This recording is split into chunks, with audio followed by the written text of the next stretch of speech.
What's up everyone, Eric here, and welcome to Hardware for Gamers. And what we've got here is the Phanteks P300A.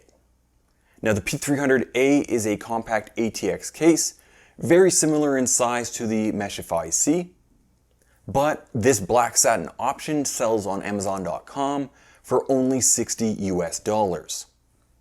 So let's take a look.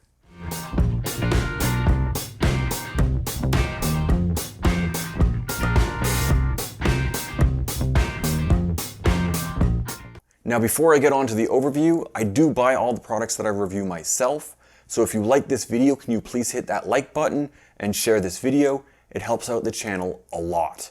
And speaking of helping out the channel, I also have an Amazon Associates link, so if you do click on one of the links in the description below and then add something to cart and order it, the channel will get a small kickback.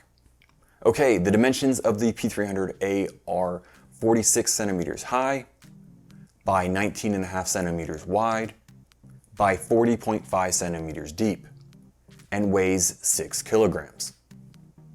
The P300A is an update of the P300, with the biggest difference being the front panel. The P300A has a steel mesh front that has been bent to fit around the front of the chassis. This mesh panel can be easily removed by pulling the bottom of the panel away from the chassis. And just so you know, the front I/O is not attached to the front panel, so there's no need to worry about damaging any of the cables. Now taking a closer look at the mesh panel, we see there is no added dust filter behind the mesh, so the panel is relying on the fine metal mesh as its dust filter. There is also 2 plastic inserts on the mesh panel, one at the bottom and one at the top. Now taking a look at the front of the chassis, we see a 2-bay drive cage with sleds located in the basement. These sleds can hold either a 3.5 inch or a 2.5 inch drive. This is where Phanteks also stored the small box that has the screws and fittings in it. There's also some zip ties in there, as well as a user guide. Now the user guide is just a single sheet of folded paper, however it is double-sided and is nicely illustrated. Now putting the mesh panel back on and moving on to the top of the case, we see the I/O, and it has separate ports for the audio out and microphone. There are also 2 USB 3.0 ports, a reset button, and the power button. There is also a 140mm magnetic dust filter near the back of the case. Now this isn't on any of the documentation, but you can remove the top of the case by removing a number of screws. There are 2 screws on the left side of the case, 2 screws on the front of the case behind the front panel. There are 3 screws at the rear and 8 screws on the right side of the case. Now I really like this concept. It makes reaching into the case and plugging in the fan headers and EPS cable really easy. Now moving on to the rear of the case, we see the location of the rear I/O and a pre-installed 120mm exhaust fan. There are reusable covers on all 7 expansion slots. And finally we see the power supply location. Now you can remove all these expansion slot covers and you're left with a big hole in the rear of the case, and that's because Phanteks does sell a vertical GPU kit, but it does cost an extra $40 US. Moving on to the bottom of the case, there are 4 plastic feet, and the feet do have foam pads to help stop the case from sliding around. These feet allow for 18mm of ventilation. There is also a removable dust filter for the power supply. This dust filter is accessed from the rear of the case. However, I still needed to tilt the back of the case up to be able to get my fingers in far enough to be able to pull out the filter. Moving on to the right side panel, it is steel, and to remove the right side panel, you undo the 2 captive thumb screws at the rear of the case, slide the panel back, and lift it away. The right side panel feels rigid enough.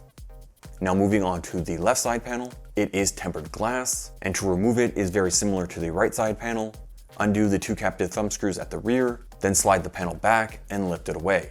I do like this method of fastening the glass panel to the chassis.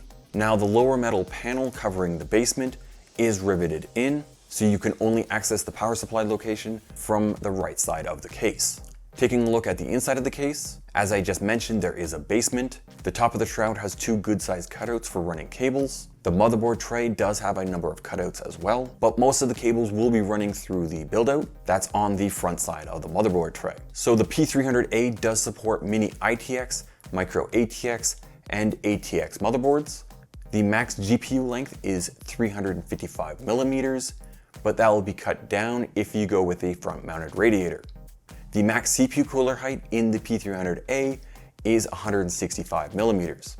Okay, time to turn the case around and look at the back of the motherboard tray. We see tooling for two 2.5-inch drives, but there is only one sled. Now you can buy another sled for around $9 US. There are also a few cable tie-offs, but again, most of the cables will be running through that build-out. So it is nice to see that Phanteks provided two Velcro strips in that build-out to help keep everything nice and neat. Now in the build-out, there is 38 millimeters given for running cables, with 18 millimeters given pretty much around the rest of the case. Now looking in the basement, in its stock orientation, there is 200 millimeters given for the power supply and cables, but that drive cage I mentioned earlier is removable by removing 8 screws. That's 4 on the bottom of the case with 4 on the top of the shroud. And by removing the drive cage, there will be 360 millimeters for the power supply and cables. Moving on to the cooling of the P300A, this version only comes with one 120 millimeter fan pre-installed, and that's as a rear exhaust. But the P300A can support up to 4 120 millimeter fans. That's 2 fans at the front, 1 fan along the top, with 1 fan at the rear.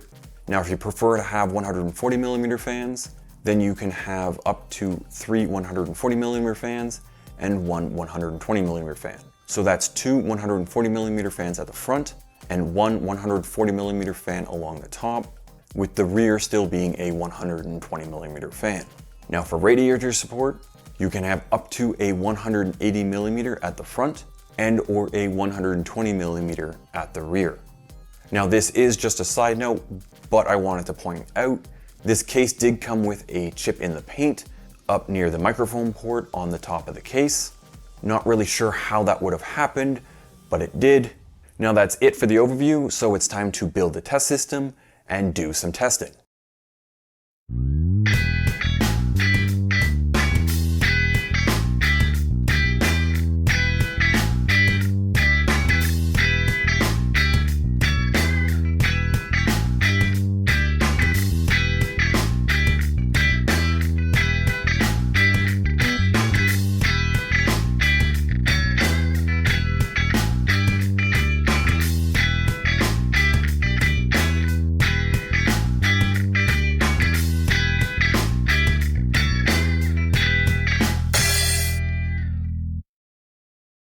Okay, all my testing is done, but before I get into the temperature charts, if you do have any questions about my case testing method, check out the card above first, and that should answer most of your questions, but if you do have any additional questions, please leave them in the comments. Now taking a look at the P300A CPU testing.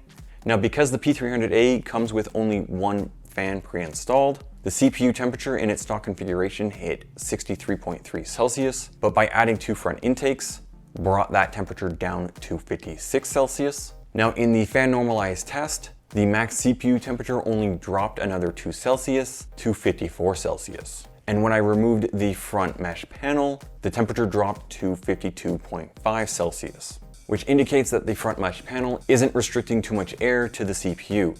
Now comparing the CPU temperatures to the other cases I've tested, the P300A in its stock configuration didn't perform very well, again because it only has the one fan.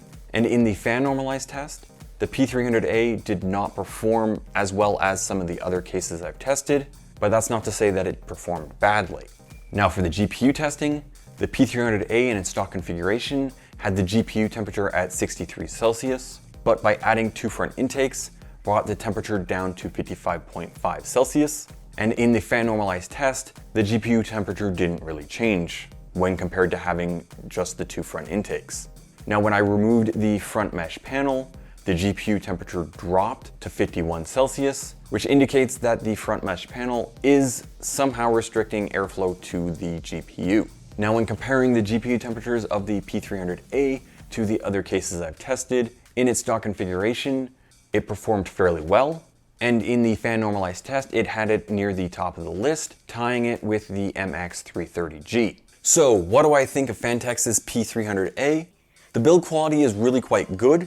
I liked the way the glass panel is fastened to the chassis. Now I can see some people having issues that it can only hold 3 drives, but having 3 drives plus any M.2s on the motherboard will be plenty for like 99% of people. And in my opinion, this case looks really nice. I really like the look of the front panel on how that steel mesh has been bent. Now the satin finish of the case looks great when it's clean, but like any flat or satin finish, it shows fingerprints like a mother. Now the P300A lacks the RGB LEDs of the P300. Rather, the P300A has just white LEDs around the power button and along the side of the shroud. Now in my temperature testing, the P300A didn't really do very well in its stock configuration, but it performed well enough in the fan normalized test. So that indicates to me that $60 price tag for the P300A isn't entirely realistic, because you do need to add at least the 2 front intake fans for this case to keep temperatures under control. Because if you or I were to buy 2 fans to add to this case, we would likely be spending in around $20, which makes the price of this case more like $80. But if Phanteks had just added 2 additional fans at the factory level, it likely would have increased the price by $5, at most 10. Now, if you are someone who already has fans from a previous build, this is actually working in your favor because you're not spending as much money. But if you're building an all-new system from scratch, you will need to buy at least 2 fans. Just something to think about before you add the P300 to cart. Well, that's all I got for this one. If you liked the video, please give it a thumbs up. If you're still watching, please hit that subscribe button and the bell icon so you get notified whenever I drop a new video. Please follow me on Twitter at HFG_YT. I also have a Discord server, the link is in the description below. And as always, thank you for watching and see you next time.